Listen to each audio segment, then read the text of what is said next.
Hello everyone. So guys, movie subtitles का जो मैंने सीरीज शुरू किया है उसका ये एपिसोड सेकंड है।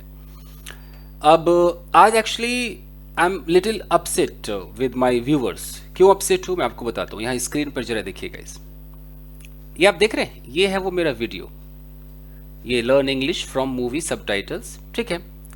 अब इसमें आप देखिए, मैं आपको ऐसे करके कलर लेकर दिखाता हूँ जरा। देखिए इसमें व्यूज़ कितने आए हैं, 5259 व्यूज आए हैं। ये तो कमेंट्स है 143 कमेंट्स। आप जरा लाइक पे ध्यान दीजिए, लाइक कितने हैं 628। 5000 लोग वीडियो देखते हैं और लाइक करते हैं 600 लोग। क्यों? आप में से कई कमेंट करते हैं कि सर आपके सब्सक्राइबर्स क्यों नहीं बढ़ते हैं या आपके वीडियोस में व्यूज क्यों नहीं आते। कैसे आएंगे भैया? 5000 लोग वीडियो देख रहा है, लाइक 600 लोग कर रहे हैं, यानी कि 5000 लोगों को वीडियो पसंद नहीं आया, सिर्फ 600 लोगों को पसंद आया। लाइक का तो मतलब मैं यही समझूंगा ना। लेकिन अगर 5000 लोग इस वीडियो से थोड़ा भी फायदा उठा रहे हैं तो उनका क्या फर्ज नहीं बनता है कि यार बंदा हमारे लिए इतनी मेहनत कर रहा है तो जरा अंगूठा दबा दीजिए, लाइक कर दीजिए। तो ये मैं बहुत नाराज हूं। दो I am very happy that I have so many forbid supporters and I'm very much thankful for their unwavering support. Despite the fact they support me, yet I would like to tell you कि भैया like वाइक नहीं आ रहा है। अभी like आपको करना पड़ेगा, इसको गुरुदक्षिणा मान लीजिए। अगर ये वीडियो आपको फायदा पहुंचाता है लाइक कीजिए। मैं रोज कहूंगा, आप लोगों ने मुझे उन यूट्यूबरों की तरह बना दिया है जो बार बार कहते हैं घंटी दबाओ, सब्सक्राइब करो, लाइक करो, शेयर करो। मैं नहीं कहना चाहता था बट अब मुझे कहना पड़ रहा है, नहीं तो फिर मैं कहीं ना कहीं जितनी मैं मेहनत डाल रहा हूं वो हो नहीं पा रहा। यूट्यूब मुझे उतना प्रमोट नहीं कर रहा है क्योंकि यूट्यूब को लगता है कि यार इसकी वीडियो कोई लाइक ही नहीं करता है।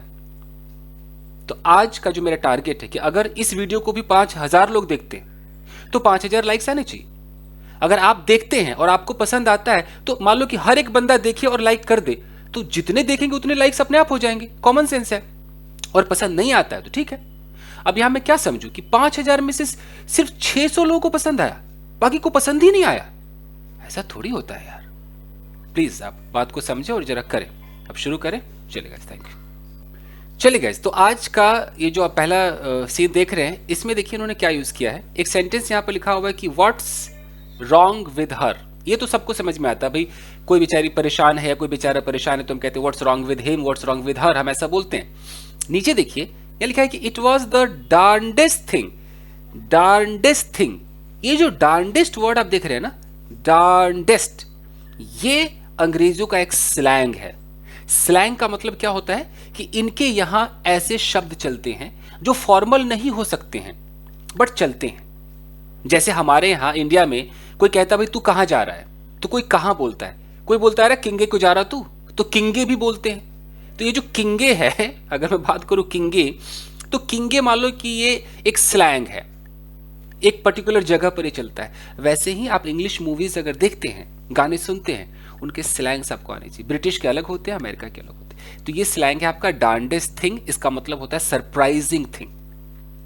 तो अगर मान लो कि यहां पर एक लड़की है, उस लड़की को कुछ हो गया, ओके, हम कह रहे हैं व्हाट्स रॉन्ग विद हर, तो आपने बोला I don't know, it was very darndest thing. मतलब अलग सा कुछ इसका डांडेस्ट बिहेवियर था, डांडेस्ट एक अजीब सी चीज थी। तो आपको डांडेस्ट के साथ थिंग जरूर लगाना है। डांडेस्ट थिंग का मतलब है कि एक अजीब सी चीज, सरप्राइजिंग थिंग, ये लोग यूज करते हैं। तो क्लियर समझ में आ गया? अब कभी भी कोई सरप्राइजिंग थिंग हो तो आप इनकी तरफ बोल सकते हो कि इट वॉज द डांडेस्ट थिंग। आगे देखे गाइस, तो ये आपके स्लैंग्स है। हर जगह के अपने स्लैंग्स होते हैं। कोई खाट बोलता है, कोई खटिया बोलता है, कोई पानी बोलता है, कोई जोल बोलता है, मैं जोल खाबो, सबका अपना स्लैंग होता है। चलिए यहां पर एक सेंटेंस है कि आई हर्ड विम्परिंग। विम्परिंग क्या है? अंग्रेज लोग बड़ा अच्छा ये विम्पर वर्ब का इस्तेमाल करते हैं। विम्पर का मतलब होता है कि अगर कोई अजीब सी आवाज निकाले, चाहे वो रोने के मूड में हो, चाहे दर्द में हो, इसको बोलते हैं कि ठुनठुनाना, ठनकना। जैसे कोई बोले तो ये ना वो रो रहा है ना कुछ, मतलब ये विम्पर कर रहा है, वो एक अजीब सी आवाज नहीं है। आपने अपने बच्चे को बोला कि ये ले, ये तेरा होमवर्क है, ये होमवर्क कर, अगर मम्मा, ये जो हो रहा है ना, ये विम्पर है। कोई जानवर भी दर्द में अजीब सी आवाज निकाले ना, वो भौंक ही रहा है, मान लो कोई कुत्ता है, वो ढंग से भौंक भी नहीं रहा है, एक अजीब ही धीरे धीरे आवाज निकाल रहा है, इट मीन्स विम्पर कर रहा है। तो विम्पर उस रोने वोने डिपार्टमेंट में ये सब आता है। अजीब से आप आवाज निकाल रहे हो, मतलब खुश नहीं हो, दर्द में हो, पेन में हो, दुखी हो और आप ठुनठुना रहे हो, यू आर विम्परिंग, तो आप विम्पर का इस्तेमाल कर सकते हैं। That my son started whimpering seeing so much homework. Got it? चलिए गाइस, अगला जो वर्ड है इसको हम कहते हैं टूडल्स। यहां पर देखिए लिखा हुआ है टूडल्स। अब ये टूडल्स भी इनका स्लैंग है, इनके गांव घर की भाषा है टूडल्स। जरूरी नहीं कि आप बिल्कुल इसको प्रोफेशनल इंग्लिश में, फॉर्मल इंग्लिश में यूज करेंगे, ऑफिस वगैरह में नहीं चलेगा, यार दोस्तों में चलेगा। टूडल्स का मतलब होता है गुड बाय। जो आप किसी को कहते हैं ठीक है यार हम कल मिलते हैं या अगले हफ्ते मिलते हैं, okay see you next week, toodles toodles. तो टूडल्स का मतलब बाय बाय, गुड बाय, आप टूडल्स बोलेंगे। तो इनके यहां का स्लैंग है। क्लियर है ये? ओके, अगला देखते हैं गाइस। यहां मैं सिखाना चाह रहा था आपको कि अंग्रेज लोग भी सीम टू बी का इस्तेमाल करते हैं। यहां देखिए लिखा है कि you seem to be the only other person बीसली is comfortable with. Seem to be का मतलब है कि तुमको देखकर ऐसा लगता है कि, अपने हिंदी में क्या बोलते हैं, प्रतीत होता है कि। तो यू सीम टू बी का मतलब है कि तुमको देखकर लगता है। तुमको देखकर क्या लगता है? You seem to be the only other person, तुम ही वो दूसरे व्यक्ति हो। ऐसा लगता है कि तुम ही वो दूसरे व्यक्ति हो। बीसली, अब बीसली की जगह मान लो मैं लिखता हूं कि कुंदन, सोहन, मोहन, पूजा, रानी, किसी का भी नाम ले लेता हूं, तो Pooja is comfortable with, Sonu is comfortable with, यानी कि तुम ही ऐसे दूसरे व्यक्ति लगते हो जिसके साथ सोनू कंफर्टेबल है, कुंदन कंफर्टेबल है। समझ में आ रहा है? तो हम ऐसे किसी को बोलते हैं कि you seem to be the only person, मैं भी कह सकता हूं you seem to be the only person I am comfortable with, तुम ही इकलौती ऐसी लगती हो जिसके साथ हम कंफर्टेबल हूं भाई। Got it? तो बहुत प्यारा है, इसको ना ऐसे बोला कीजिए, प्रैक्टिस किया कीजिए। She seems to be the only person I am comfortable with, है ना प्यारा? तो इसका आप इस्तेमाल कीजिए। ये मैं दिखाना चाहता था कि अंग्रेज लोग सीम टू बी सब इस्तेमाल करते हैं, आपको लगता है नहीं करते। चलिए अगला देखिए। यहां पर लिखा है कि wait, I am sorry, I am just trying to comprehend. अभी जो कॉम्प्रीहेंड यूज इन्होंने किया है, I am trying to comprehend का मतलब क्या होता है? देखिएगा, इस कॉम्प्रीहेंड का मतलब यह होता है कि किसी का अजीब सा बिहेवियर है, अब एक्सक्यूज मी, आप समझ नहीं पा रहे कि उसका बिहेवियर ऐसा क्यों है। तो कोई भी चीज है, मान लीजिए कि यहां पर किसी का एटीट्यूड, किसी की पर्सनैलिटी, कोई भी चीज है और आप यहां पर खड़े हैं, अब आप इसको परसीव नहीं कर पा रहे, ये आपके अंदर तक उतर नहीं रहा है, आप समझ नहीं पा रहे, आप इसको टेक इन नहीं कर पा रहे। इसकी जगह आप परसीव यूज कर सकते हैं, परसीव। आप इसको टेक इन यूज कर सकते हैं, फ्रेजल वर्ब है। तो आप यहां पर कॉम्प्रीहेंड भी यूज कर सकते हैं। अंग्रेज लोग अच्छा खासा यूज करते हैं कि I am not able to comprehend your attitude, I can't comprehend your problem, यानी कि जो तुम कहना चाह रहे हो वो चीज मुझ तक पहुंच नहीं रही है, मेरे समझ के अंदर घुस नहीं रही है, मैं समझ नहीं रहा हूं। आप इसकी जगह अंडरस्टैंड भी बोल सकते हैं। तो मैं इसलिए आपको बता रहा हूं कि अंग्रेज कैसे यूज करते हैं। अब कभी भी कोई सिचुएशन आए, आप बोलो कि I am not able to comprehend what you want to say, तुम क्या कहना चाहते हो मैं समझ नहीं पा रहा। जो लोग एसएससी यूपीएससी की तैयारी करते हैं, आपने कभी सुना है रीडिंग कॉम्प्रीहेंशन, आरसी? एक पैराग्राफ होता है, उनको पढ़ना होता है और उसको कॉम्प्रीहेंड करना होता है। कॉम्प्रीहेंड का मतलब कि आपके जहन तक उतर रहा है कि नहीं, इसीलिए नाम रखा गया रीडिंग कॉम्प्रीहेंशन, यानी कि पढ़ो और समझो।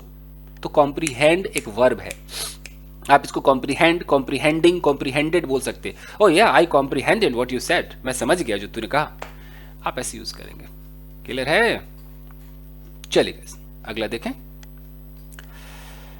इसको ध्यान से देखिए। यहां पर लिखा है कि how did you end up with Christie Waters. ये क्रिस्टी वाटर्स किसी का नाम है, मेन हमारा है how did you end up with.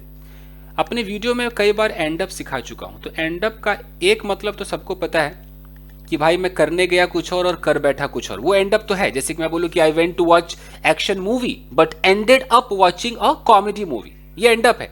लेकिन यहां जो एंड अप है, यहां पर एंड अप का मतलब है to be with someone, to be with someone, किसी के साथ होना। मान लीजिए अब ये लड़का है, अब ये इस लड़के ने गर्लफ्रेंड बनाई, ओके, इन दोनों के विचार नहीं मिलते। तो ये लड़की कह रही कि यार तुम्हारे विचार नहीं मिलते हैं, तो how did you end up with her. ये लड़की का नाम है क्रिस्टी वाटर्स। अब ये कह रही है कि हाउ डिड यू, मतलब तू भाई कैसे उसके साथ हो लिया, how did you end up with her, तो साथ हो लेना, यानी कि तुम दोनों, your ideology doesn't match her ideology, so how did you end up with her? कैसे तू उसके साथ एंड अप हो गया? एंड अप का मतलब है साथ हो लेना, टू बी विद, एक साथ हो जाना, यहां पर इस एंड अप का मतलब है। तो आप इसको रिसर्च कर सकते हैं, बट आप जब भी इंग्लिश मूवीज देखें, अगर कोई ऐसे बोलता है एंड अप के साथ विद लगाता है, एंड अप विद दैट, तो आप समझ लेना कि उसके साथ हो लिया। और नहीं तो आप ऐसे कोई बोलेगा कि I wanted to go to my friend's house, मैं अपने दोस्त के घर जाना चाहता था, बट एंडेड अप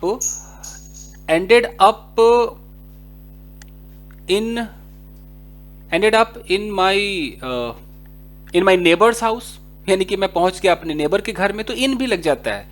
तो ये तो एंड अप सबको पता है, लेकिन यहाँ जब विद लग रहा है, इसका मतलब है किसी के साथ हो लेना। I ended up with him, मैं उसके साथ हो लिया, मतलब हम दोनों एक हो गए। क्लियर? चलिए आगे देखें। चलिए यहां पे क्या कहा जा रहा है कि she didn't exactly spell it out when we first started dating.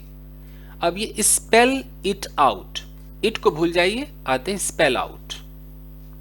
Spell out का मतलब क्या? वैसे तो स्पेल आउट कई लोग ऐसे यूज करते हैं कि कोई स्पेलिंग पूछते हैं, could you please spell it out, जरा स्पेलिंग बताएंगे।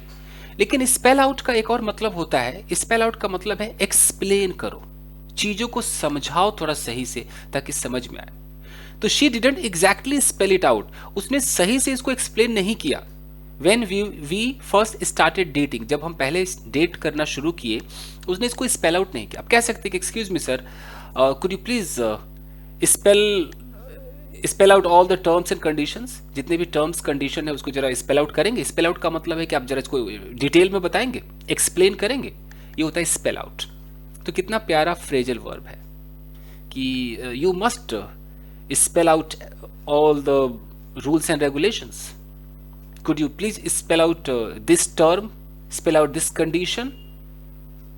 इस तरीके से कोई कुछ बात बोलता है कि I don't like this thing, तो आप कह सकते हो आई couldn't comprehend you, could you please spell it out। क्या आप पूरा एक्सप्लेन करेंगे इसको? तो स्पेल आउट यहां भी यूज होता है। आगे देखें। चलिए अगला है कि यहां लिखा है कि come on, it's a classic bait and switch. Bait and switch, इतना प्यारा छोटा सा एक्सप्रेशन है बेट एंड स्विच। होता क्या है आपको ऐसे समझाता हूं। कहीं पर आप ऐसे देखना, होर्डिंग लगी रहेगी, एक पिज्जा रहेगा और ऐसा प्राइस लिखा रहेगा ना, जैसे मान लो लिखा हुआ है 99 रुपीज। आपको लगता है वाकई में 99 रुपए में पिज्जा मिलेगा, जबकि नहीं। आप जब अंदर जाओगे पिज्जा खाने, बिल बनेगा आपका 250 रुपए का। किधर 99, कहां 250? इट मींस कि बंदा आपको कम प्राइस दिखाता है। क्यों? क्योंकि ये उसका एक बेट एंड स्विच है। बेट एंड स्विच का मतलब है कि एक सेल्स टेक्निक है उसका, एक ऐसा टेक्निक जिसमें आपको कम प्राइस दिखा करके लुभाया जाता है, और जब अंदर जाओगे तो कुछ और मिलेगा। जैसे एक स्टोर था, उसमें कहीं पर लिखा हुआ था कि आप मतलब 30 रुपए में चीजें, 30 रुपए से शुरू है, 99 रुपीज में आपको हर चीज मिल जाएगा, सिर्फ 99 रुपए में हर चीज मिल जाएगा। अंदर घुसे कि भाई 99 में हर चीज है, अंदर गए तो नहीं, कोई 150 का है, कोई 250 का है, एक आध पीस 99 का था। इट मींस कि हमें 99 बोल करके, हमें 30 रुपए बोल करके जो अट्रैक्ट किया, ये उनका क्या था? ये उनका बेट एंड स्विच था। क्लासिक का मतलब है कि पूर्ण रूप से क्लासिक, एकदम अव्वल दर्जे का बेट एंड स्विच है भाई, एकदम क्लासिक बेट एंड स्विच। तो आप कह सकते हो, hey don't go to that shop, you think they're going to give you something at the price of 99 rupees? Come on buddy, it's a classic bait and switch, it's a classic bait and switch। समझ में आया? Actually बेट का मतलब ही होता है चारा, मतलब चारा डाला गया आपको लुभाने के लिए। ओके जी, अब आप कहीं भी ऐसा देखेंगे तो बेट एंड स्विच कह सकते हैं कि आपको दिखाते कुछ और है, अंदर निकलता कुछ और है प्राइस। ओके चलिए एक और करते हैं। So you know I owe her for that. ये जो आई ओ हर सेंटेंस है, ये बड़ा प्यारा है। ओ हर हम तब यूज करते, हर तो छोड़ दीजिए, ओ हम तब यूज करते हैं जब आप किसी के एहसानमंद होते हैं। कहते हैं ना कि मैं यार उसका एहसानमंद हूं, उसने मेरे लिए इतना किया है, मेरे कहने पर वो यहाँ रोज आता है, मुझे वो इतना टाइम देता है। आई really O him, I really O her, I really O that person. तो ओ का मतलब है कि मैं उसका एहसानमंद हूं। पता नहीं क्या हो गया। Fine guys. तो आप इसका इस्तेमाल कर सकते हैं कि hey buddy, you have really done so much for me, I really owe you for this, मैं वाकई इसके लिए तुम्हारा बहुत ही शुक्रगुजार एहसानमंद हूं। चलिए आगे देखें फटाफट। अगला है, यहां लिखा है कि come on, I am just looking out for you kid. Kid तो चलो ये इसको प्यार से इसका नाम किड रख दिया था, तो किड पे ध्यान ना दे, आप ध्यान दे I am just looking out for you. ये जो लुक आउट फॉर समवन, ये पूरा एक फ्रेजल वर्ब है, लुक आउट फॉर समवन। इसका मतलब होता है कि आप किसी का ख्याल रखते हो, आप चाहते हो कि हर अच्छी चीज उसको मिले, उसका पूर्ण रूप से ख्याल रखना, उसके साथ कुछ गलत ना हो। तो कोई कहता है कि यार तुम इतना सब कुछ क्यों मेरे लिए सोच रहे हो। कभी कहते हो कि सही से चलना, बस से सही से उतरना, देखना कहीं हाथ न जल जाए, इतना काहे भैया। तो आप कहते हो I am just looking out for you, I am just looking out for you, it means मैं बस तुम्हारा ख्याल रख रही हूँ, I am just taking care. तो लुक आउट फॉर का मतलब है कि you are taking care of someone. तो चूंकि अंग्रेज लोग यूज कर रहे हैं, तो आप भी इसको अपनी डिक्शनरी में ऐड कीजिए। आप कह सकते किसी को आई am just looking out for you. जब आप इसको ढूंढेंगे, अगर आप गूगल सर्च वगैरह करेंगे, तो लुक आउट फॉर समवन जरूर लिखिएगा, ताकि किसी इंसान के लिए आप समझ पाए। तो आप ऐसे सर्च कर सकते हैं। आगे देखें। चलिए, ये बहुत ही प्यारा, ये तो मेरा फेवरेट है, मैं इसको पहले भी यूज करता था। यहां लिखा है कि that ship has sailed, that ship has sailed. बाकी मत पढ़िए, बाकी से कोई मतलब नहीं। With the wind eight Christie's back, ये सब गलत, मतलब उनका अपना एक चल रहा है। मुझे बस ये फ्रेज सिखाना है कि दैट शिप हैज सेल्ड। होता क्या है, excuse me, that ship has sailed का मतलब है, मान लीजिए कि एक लड़का है, अब ये लड़का चाह रहा है, सोच रहा है कि यार मैं ना इस लड़की को प्रपोज करूंगा। ये जो आप लड़की देख रहे हैं ना, यार मैं इस लड़की को ना प्रपोज करूंगा, सोच ही रहा है, प्लान कर रहा है। अचानक एक हैंडसम डूड हंक लड़का आया, उसने इसको प्रपोज किया, अभी निकल गए उसके साथ। तो अभी लड़की चली गई और आप अभी सोच ही रहे हो कि आप प्रपोज करोगे, यानी कि अब आप कह सकते हो दैट शिप हैज सेल्ड, यानी कि ये जो मौका था, ये जो अपॉर्चुनिटी थी, अभी हाथ से निकल गया, निकल गई। तो कोई मौका आपके हाथ से निकल जाए, it means that ship has sailed. Sail का मतलब क्या होता है, अगर ये कोई जहाज है, ऐसे बनाओ जहाज, तो ये जहाज भैया चला गया, अब निकल गया, सेल निकल गया यहां से।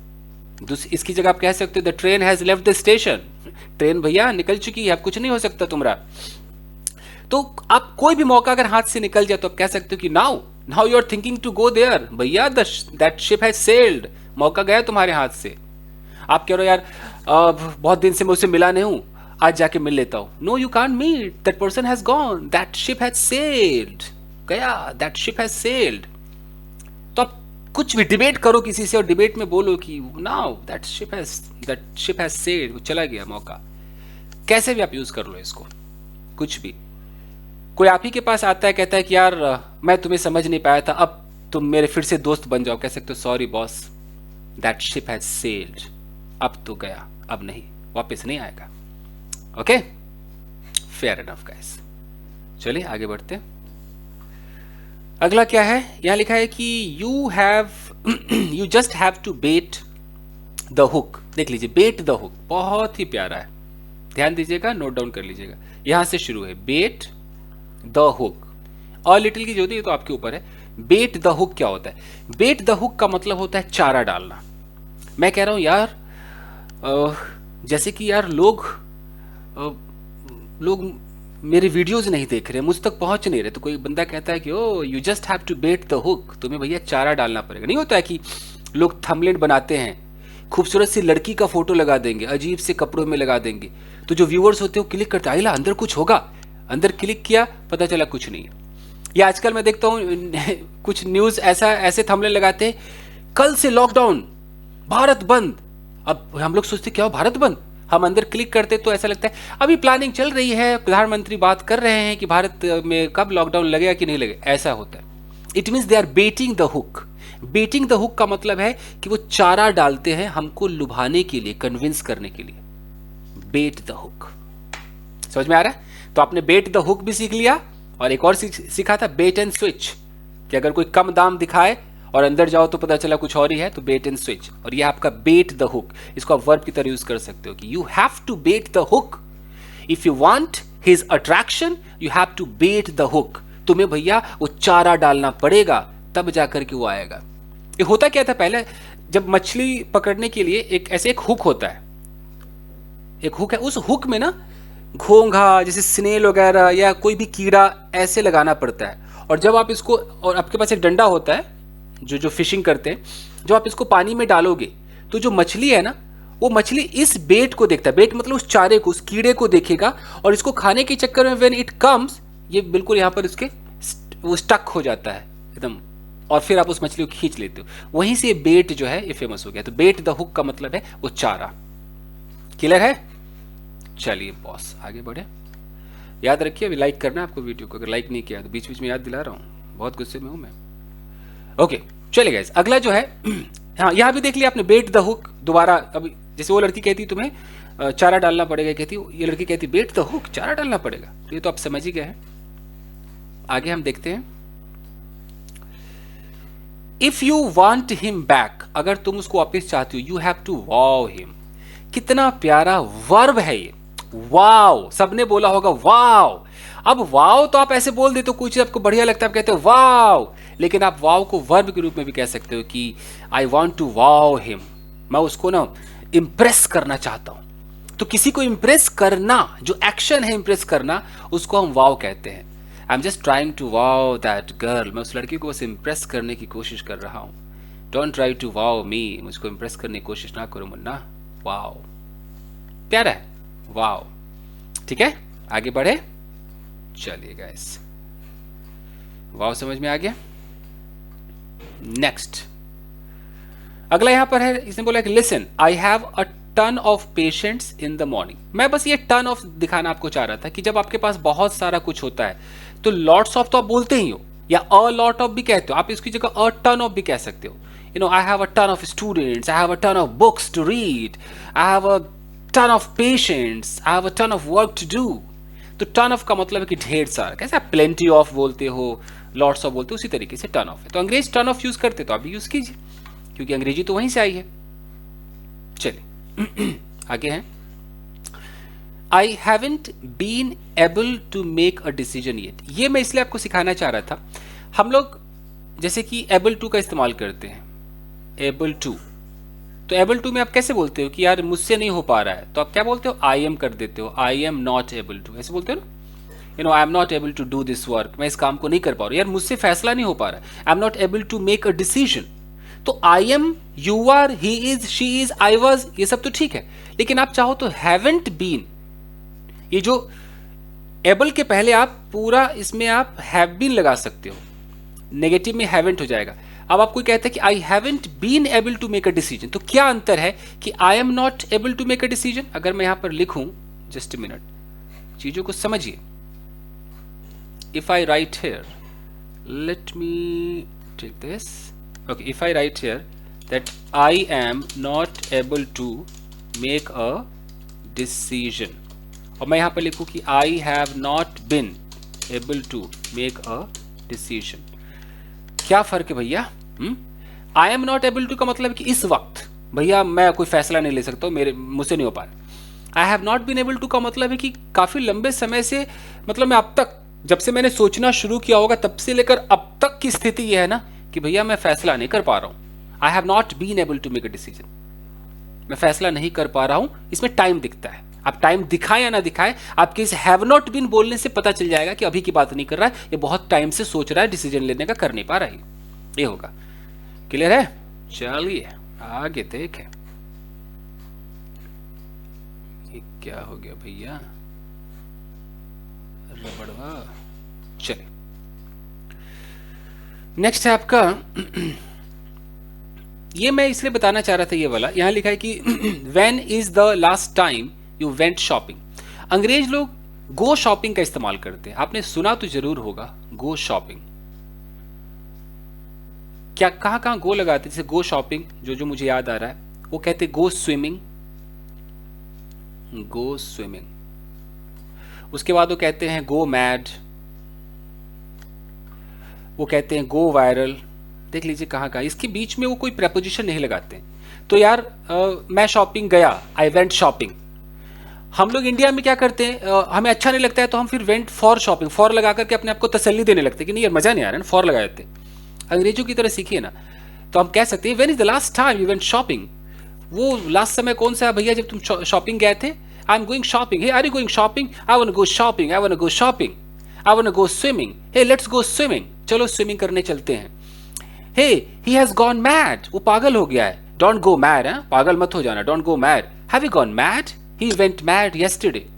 गो viral, hey my video went viral, it has gone viral. ये गो का स्टाइल है, ठीक है? तो यही बस बताना था। चलिए आगे देखते हैं फटाफट गाइस। अगला जो है well I can live with that. ये जो है ना कैन लिव विद दैट, इतना बेहतरीन आइटम है, आप रोज इस्तेमाल कर सकते हैं। कैसे? जैसे मान लीजिए कि ये रूम है और इस रूम में एक बेड है। ये रूम है, रूम के अंदर एक बेड है और इस बेड पे दो लोगों को सोना है, लेकिन बेड छोटा है। तो एक बंदा कह रहा है यार मैं सोऊंगा भाई। अब मैंने दूसरे से कहा कि देखिए भैया जगह नहीं है, तो क्या आप भी थोड़ा सा एडजस्ट करके कैसे भी सो लेंगे? तो आप कहते हैं okay I can live with that. I can live with that का मतलब है कि ठीक है मेरे को चलेगा, आई एक्सेप्ट इट। तो कोई ऐसा सिचुएशन आ जाए जब आप कंफर्टेबल नहीं है बट अब कुछ उपाय नहीं है, आप कहते हो ठीक है मेरे को चलेगा, चलेगा, तो I can live with that. अब सवाल में भी कह सकते हो कि can you live with that? भाई कॉफी एक ही कप है, लोग 3 हैं, भाई थोड़ा थोड़ा दूंगा, चलेगा? Okay okay I can live with that, I can live with that, चलेगा बॉस चलेगा, I can live with that. इस तरीके से भाई किसी दुकानदार के पास आप गए, आपने बोला कि सर ये 100 रुपए का है बट मेरे पास ना अभी सिर्फ 98 रुपीज है, 98 रुपए है, can you live with that? Okay okay I can live with that, चलेगा चलेगा। ये है, तो ये आपको मुझे बताना था। क्लियर है? और है कुछ नहीं, बस इतना ही था गाइस। आई होप कि आपके समझ में आया होगा दोस्तों। मैं फिर से बोलता हूं कि प्लीज जितने लोगों ने इस वीडियो को देखा है, अगर फायदा पहुंचता अब भी लाइक कीजिए और मिलते हैं अगले एपिसोड में। और बताइए कि इसको मैं रोज लाऊं या हफ्ते में लाऊं, आप मुझे प्लीज बताइए। थैंक यू गाइस, मिलते हैं अगले वीडियो में। Thank you.